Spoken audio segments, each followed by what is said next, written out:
एक बाप जो कभी अपने बेटे को अपने हाथों से खिलाता था, आज वही बाप एक कोने में भूखा बैठा था।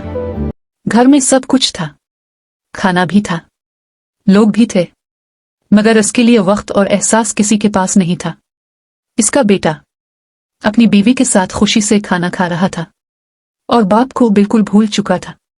मगर इस घर में एक छोटा सा बच्चा था जो चुपचाप ये सब देख रहा था।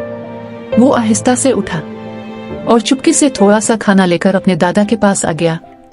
जब उसने खाना दिया तो बाप की आंखों में आंसू आ गए। उसे अपना गुजरा हुआ वक्त याद आ गया जब वो भी अपने बेटे को इसी तरह खिलाया करता था। याद रखो, आज जो तुम अपने माँ बाप के साथ करते हो, कल तुम्हारे बच्चे भी वही सीखेंगे। इसलिए माँ बाप की इज्जत करो और उनका ख्याल रखो।